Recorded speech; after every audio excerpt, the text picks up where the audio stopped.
Hi, it's Chef Rick, and today I'm going to show you how to make pizza. So first we're going to start off with the base. That's 500 grams of, that's Type 00 flour, but you can use strong white bread flour, no problem at all.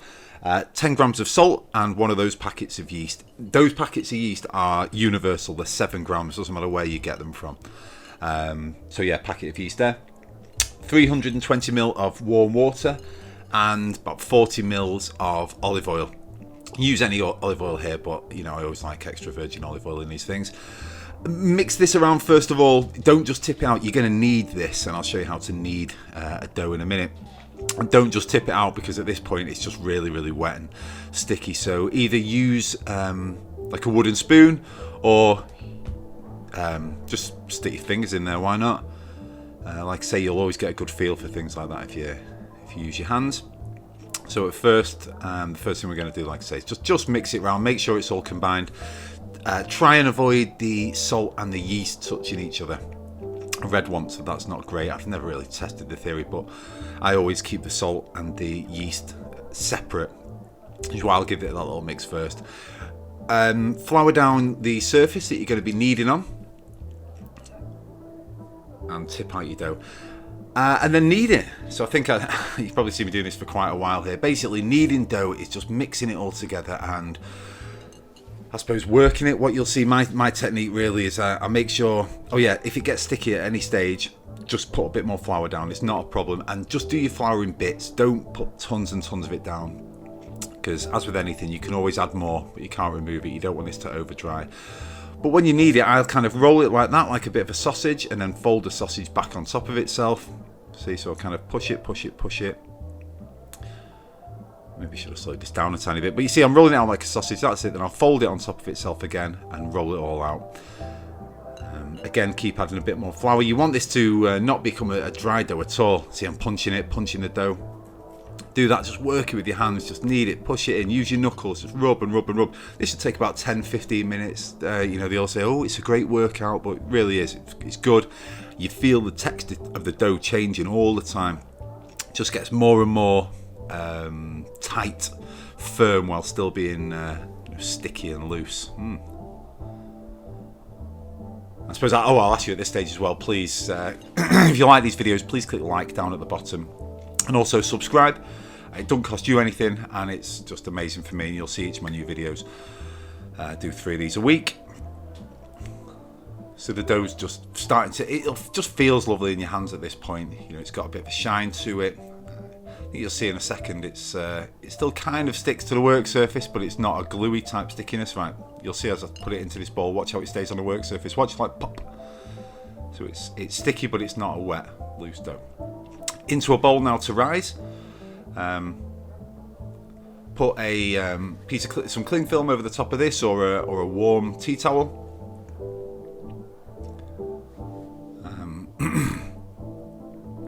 And then leave that to rise for at least an hour.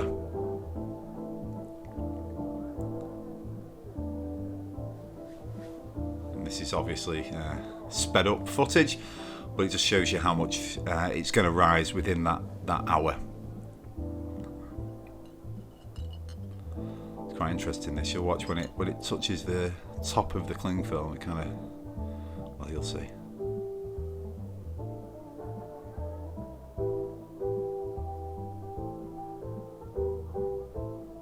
Oh, look at that, and it kind of starts looking like it's alive, like it's bubbling away. Don't worry, that's sped up footage.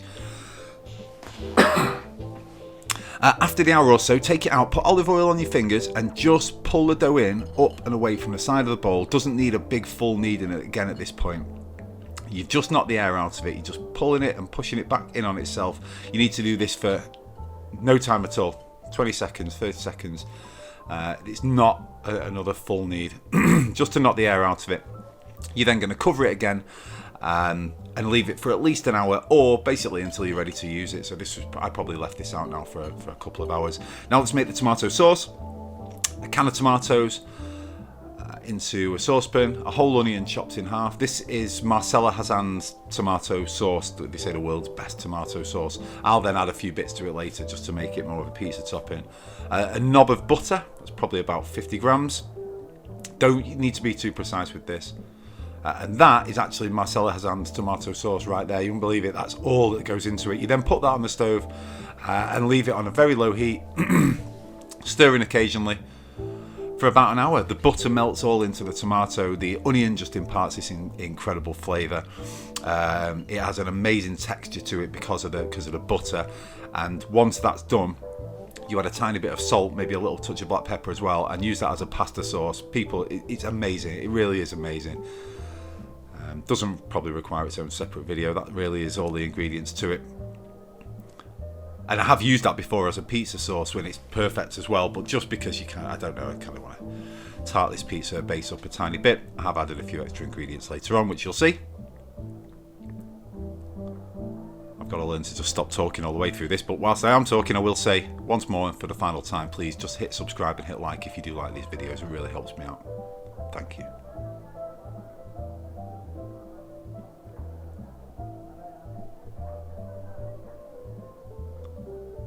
There we go. So about after an hour or so, just fish out those the onions, which don't just throw them away. Do something with them. I'll probably do a separate video of what you can do with those onions at this point, but they're just delicious. Absolutely super soft and full of flavour. But what they've done their job now. They've imparted so much flavour into that sauce. Yeah, that there is Marcella Hazan's Italian tomato sauce. Add a touch of salt and you've got it. Try that with pasta and yeah. It's incredible. Write in the comments what you think of it. But as this is going to be for a pizza base, I've just added a few extra bits to it. So some black pepper, of course. A teaspoon of minced garlic. Either use minced garlic or chop up like 2 or 3 cloves. Just a sprinkling of Italian herbs. And that's it. Just give that a mix. Just to give your pizza base just a little more depth.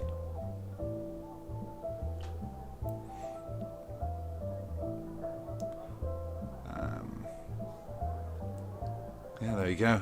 Let that cool now. That doesn't need to be hot when it's going onto the base. So yeah, this dough's had its second rise, and it's now ready to use. Again, flour your work surface down, and you're going to pinch with your fist a dough-sized ball. I don't know how I can really explain it. Well, you'll see the size I use. Pinch off the top, and that's about as much dough as I'm going to use for one A4 size pizza.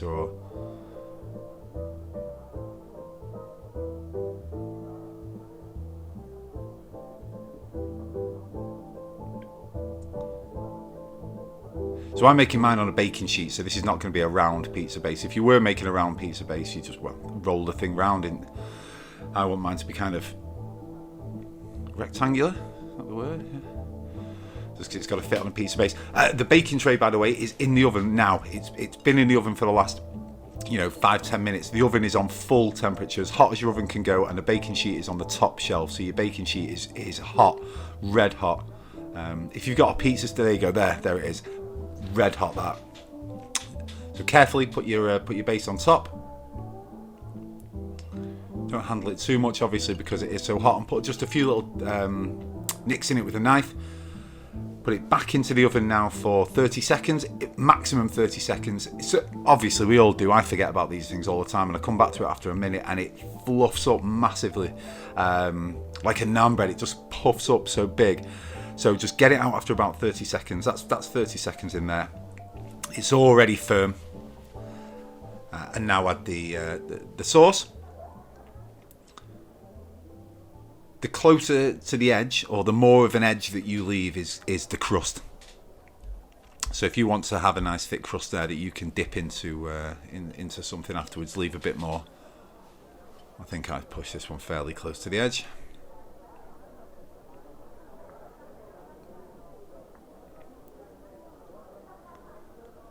On with the mozzarella. This is mozzarella for pizza, so a firm mozzarella. If you have just got the wet mozzarella, leave it out on the side to dry for an hour or so before you use it. Otherwise, it can make the base soggy. Some extra virgin olive oil. I put that in for about 10 seconds and forgot just to add a few ripped up basil leaves. You want to add these at the start of cooking, just because then they kind of melt into the whole thing and delicious. And that's the pizza there, done. That probably was in there for 5 minutes. You can tell when a pizza's done just because you've eaten pizza before. You know what it looks like. You want the cheese to be melted, you want a few dark bits, you want the crust to be firm. I had the black pepper at that point. Always add black pepper at the end of your cooking process just so it doesn't make things bitter. A little squirt of extra virgin olive oil just to give it some shine. That base is beautiful and firm and delicious and crispy and yeah, really nice. On your chopping board, slice it up how you want to do it. My wife and I are like, because it's not a round pizza, we've not chopped it into triangles, we always chop it lengthways like this, chop it down the middle and then argue over who gets which half. But you'll do 2, 3, 4 of these pizzas a night until everyone's absolutely stuffed. Thank you so much for watching the video. I really do appreciate it. If you do like it, please click like and please click subscribe. Again, thank you so much for watching and I'll see you in the next video.